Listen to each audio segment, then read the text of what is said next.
भाग 12। महेश लीला ताई को लेकर उन्हें घर छोड़ने चला जाता है। घर से बाहर जाते हुए लीला की नजर कमरे की खिड़की से बाहर देखती हुई गुलाबों पर पड़ती है तो वो और डर जाती है। गुलाबों उसे देखकर अजीब तरह से मुस्कुराने लगती है। जब महेश लीला को उनके घर छोड़कर आता है तो आंगन में बैठी पार्वती उसे देखते हुए बोलती है, बेटा, मैंने लीला बहन से बात की है इन सब के बारे में। वो किसी जानकार तांत्रिक को जानती है। बाबा जी तो पता नहीं कब तक आएंगे। इस घर में रोज कुछ ना कुछ लगा हुआ है। भगवान रक्षा करना इस घर की। हमने तो कभी किसी के साथ बुरा नहीं किया, फिर हमारा बुरा कैसे हो सकता है। पार्वती बहुत गंभीर हो जाती है। माँ, तू चिंता मत कर, सब ठीक हो जाएगा। बस अपना ख्याल रख। बहुत समय हो गया ना, कबीलू कमजोर होकर अपनी जगह छोड़कर गिर गया होगा। जल्दी ही मैं पुराने कबीलों की जगह नए लगवा दूंगा। पर तू इन सब के बारे में ज्यादा मत सोच, फिर तुझे इस तरह देखकर मेरा मन भी नहीं लगता किसी काम में। महेश पार्वती के पास आकर बैठते हुए बोला, लेकिन पार्वती ठहरी एक माँ। भला कोई माँ अपने घर की चिंता करना कैसे छोड़ सकती है। रात में रमा आंगन में बैठे पार्वती और महेश से आकर बोलती है, खाना तैयार है माताजी, आप कहो तो लगा दूं।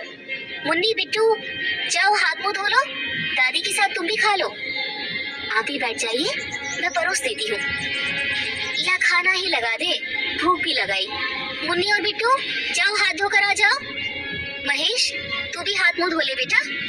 रमा पार्वती की बात सुनकर दोनों से बोली। कुछ देर बाद रसोई से अचानक रमा के चीखने की आवाज आती है। सभी घबराकर रसोई में भागते हैं। वहां जाकर देखते हैं तो नाक पर हाथ रख लेते हैं। रसोई में तेज दुर्गंध आने लगती है। पूरा खाना जैसे सड़ गया हो, खराब हो गया हो। रमा और सभी लोग ये देखकर आश्चर्य से दोहरे होने लगते हैं। किसी की कुछ समझ में नहीं आता। अभी अभी बनाया हुआ ताजा गर्म खाना अचानक से खराब होकर दुर्गंध कैसे छोड़ने लगा। सभी एक दूसरे की तरफ हैरानी से देखने लगते हैं। उन लोगों की आवाज सुनकर गुलाबो भी वहां आ जाती है। उसे वहां देखकर पार्वती बाहर खटिया पर आकर बैठ जाती है। हे भगवान, आज फिर से पूरा बना बनाया गरम खाना खराब हो गया। मेरी तो मति ही काम नहीं कर रही। पूरी जिंदगी इस घर में गुजार डाली पर ऐसा कभी नहीं देखी। अब तो कुछ न कुछ जल्दी ही करना पड़ेगा इस बारे में, वरना पता नहीं कौन सी बड़ी घटना हो जाए। पार्वती की बात सुनकर महेश भी थोड़ा चिंतित हो जाता है। आधी रात को फिर रमा को वैसी आवाज आती है जैसे कोई गुर्राते हुए अपने दांतों से कुछ कड़क चीज चबा रहा हो। खिड़की के पास आकर वो बाहर देखने लगती है। आवाज उसी सचिन के कमरे से आ रही थी। वो पीछे मुड़कर महेश को देखती है। महेश गहरी नींद में सोया पड़ा था। रमा सोचती है, इन्हें जगाने का कोई मतलब नहीं, ये मानेंगे नहीं, बस मेरा भ्रम बताकर वापस खराटे लेने लगेंगे। मुझे हिम्मत करके इस रहस्य को पूछना होगा, डरकर कुछ होने वाला नहीं। ये सोचकर रमा धीरे से दरवाजा खोलकर बाहर आती है। किसी की गुर्राने की आवाज और भयानक हो जाती है। रमा अंदर से पूरी भयभीत थी, पर किसी तरह भगवान का नाम लेते हुए वो धीरे धीरे सचिन के कमरे की तरफ बढ़ने लगती है।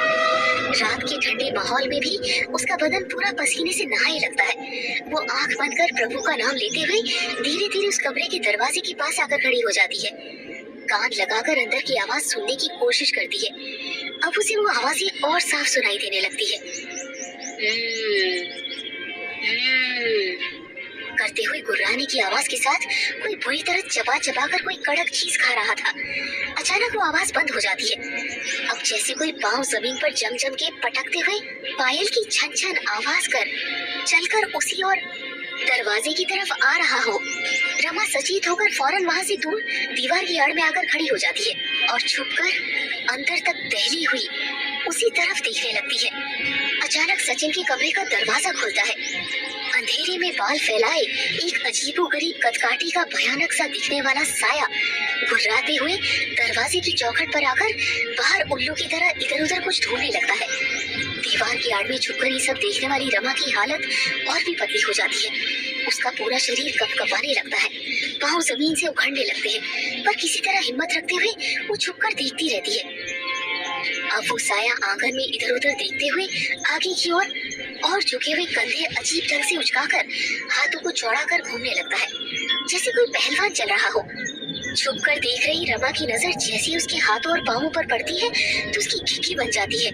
उंगलियों के नाखून ये बड़े बड़े, पंजे एकदम चौड़े, पाँव में चमकती पायल और अंधेरे में उसकी आंखें ऐसे चमक रही थी जैसे कोई उल्लू अपनी गर्दन इधर उधर घुमाते हुए अंधेरे में दिखता है।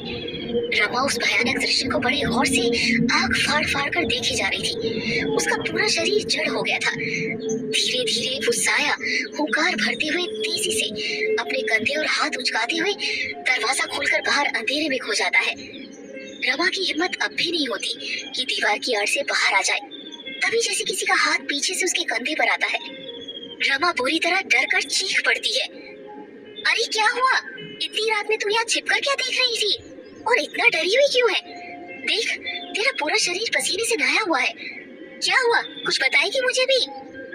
पीछे से पार्वती आकर रमा के कंधे पर हाथ रखकर उसे इस तरह बुरी तरह घबराए हुए देखकर हैरानी से पूछने लगती है। रमा की चीख सुनकर अब तक महेश भी उठकर बाहर उनके पास आ जाता है। रमा बुरी तरह डरी हुई थी।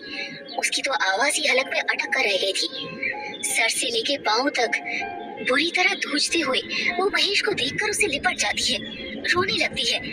महेश और पार्वती इस तरह रमा की हालत देख देख कर हैरानी से एक दूसरे की तरफ देखने लगते हैं।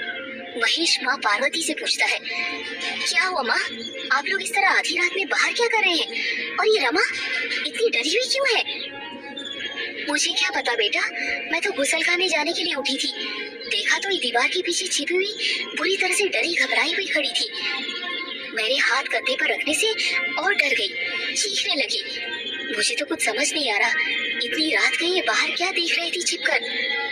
पार्वती भी आश्चर्य से महेश की ओर देखते हुए बोली। रमा लाख कोशिशों के बाद भी मुझसे कुछ बोल नहीं पा रही थी। बस बाहर दरवाजे की तरफ भयभीत आंखों से इशारा कर रही थी। उसका पूरा शरीर बुरी तरह डर से कंपन कर रहा था। बड़ी मुश्किल से वो कंपकपाते हुए लड़खड़ाती आवाज में दोनों को सारी बात बताती है। उसकी बात सुनकर पार्वती और महेश एक दूसरे की आंखों में देखने लगते हैं। तभी महेश बाहर के दरवाजे के पास जाकर उसे देखकर बोलता है, लेकिन ये दरवाजा तो बंद है अंदर से, किसी ने नहीं खोला। रमा मुंह फाड़े हुए घबराकर उस दरवाजे को हैरानी से देखने लगती है। उसकी कुछ समझ में नहीं आता ये सब क्या हो रहा है। पार्वती गुलाबों के कमरे का दरवाजा खटखटाती है जो कि अंदर से लगा रहता है। कुछ देर बाद अंदर से दरवाजा खुलता है। गुलाबो उबासी लेते हुए बाहर आती है। सबको इस तरह आधी रात में घबराया हुआ बाहर खड़ा देख वो सबसे पूछती है, क्या हुआ? आप सभी इस तरह आधी रात में बाहर क्या कर रहे हैं? गुलाबों की इस तरह पूछने से पहले से ही घबराई हुई रमा उसकी तरफ बड़ी हैरानी से देखने लगती है। तभी महेश बोलता है, गुलाबो तो अंदर सो रही थी और वो बाहर का दरवाजा भी लगा हुआ था। कोई खोलता तो वो बंद कैसे हुआ अंदर से? तुमको कुछ दिनों से क्या हो गया रमा? बहकी बहकी बातें करने लगी हो। कल रात में मुझे भी जगाया तुमने, पर मुझे तो कोई आवाज आई नहीं। पता नहीं क्या क्या सोचती रहती हो दिन भर। फिर वही सब अपने सामने होते देखने लगती हो। माना घर में कुछ दिनों से अजीब घट रहा है, पर तुमने उसे दिलो दिमाग पर ले लिया है। इसीलिए हर वक्त तुमको एक डर लगा रहता है और रात में वही डर तुमको सच होते दिखने लगता है। खुद भी परेशान रहती हो और सबको भी चिंता में डाल देती हो। चलो अंदर आराम से सो जाओ। मैं हूँ तो फिर डर की क्या बात है?